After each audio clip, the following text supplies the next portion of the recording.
एक बार की बात है, एक सुंदर राजकुमारी थी जिसका नाम स्नो वाइट था। उसकी खूबसूरती इतनी जादुई थी कि पूरे देश में उसकी चर्चा थी। लेकिन स्नो वाइट की सौतेली माँ बेहद स्वार्थी और लालची थी। रानी को स्नो वाइट से बहुत ज्यादा जलन थी क्योंकि वो उससे ज्यादा खूबसूरत थी। एक दिन रानी ने अपने जादुई आईने से पूछा, आईने आईने बता तू जरा, कौन है सबसे ज्यादा सुंदर इस दुनिया में भला। आईना हमेशा की तरह सच बोलता था। उसने जवाब दिया, स्नो वाइट सबसे सुंदर है महारानी। यह सुनकर रानी बहुत नाराज हुई। उसने शिकारी को बुलाया और उसे स्नो वाइट को जंगल में ले जाकर मारने का हुक्म दिया। शिकारी स्नो वाइट को जंगल में ले गया, लेकिन वो उसे मारने से डर गया। उसने स्नो वाइट से कहा कि वो भाग जाए और कभी वापस न आए। डरी सहमी स्नो वाइट ने जंगल में भागना शुरू कर दिया। वो दिन रात चलती रही। आखिरकार उसने एक छोटा सा घर देखा। वो बहुत थकी हुई थी, इसलिए उसे घर में जाते ही नींद आ गई।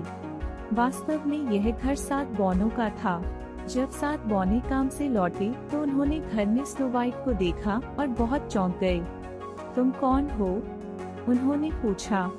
स्नो वाइट ने अपना सारा हाल बताया। खुशकिस्मत से वो बहुत मिलनसार और अच्छे थे।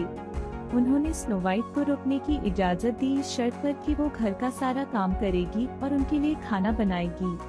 कई हफ्तों तक स्नो वाइट वहाँ रही और बौनों की देखभाल करती रही, लेकिन रानी उसे खोज ही रही थी।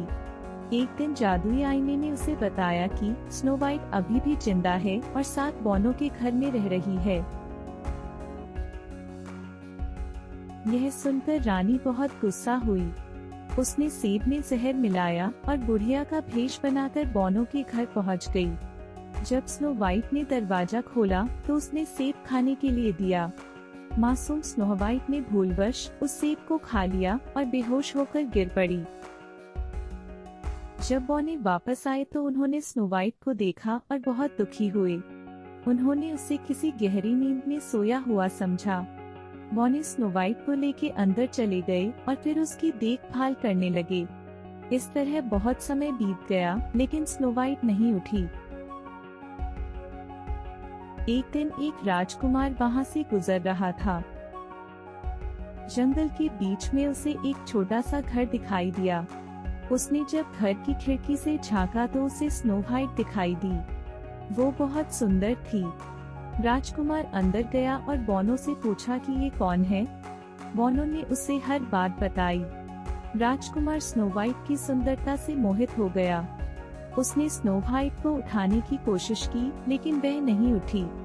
फिर राजकुमार उसे बाहर खुली हवा में ले गया, पर अब भी स्नो वाइट पर कोई असर नहीं हुआ।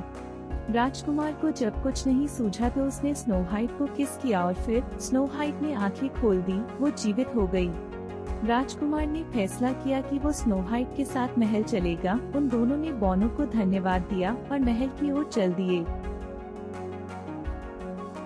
जब ये बात रानी को पता चली तो वह महल छोड़कर भाग गई। राजा और सारी प्रजा ने राजकुमार और स्नो वाइट का स्वागत किया। फिर कुछ दिनों में उन दोनों ने शादी कर ली और वो खुशी खुशी रहने लगे।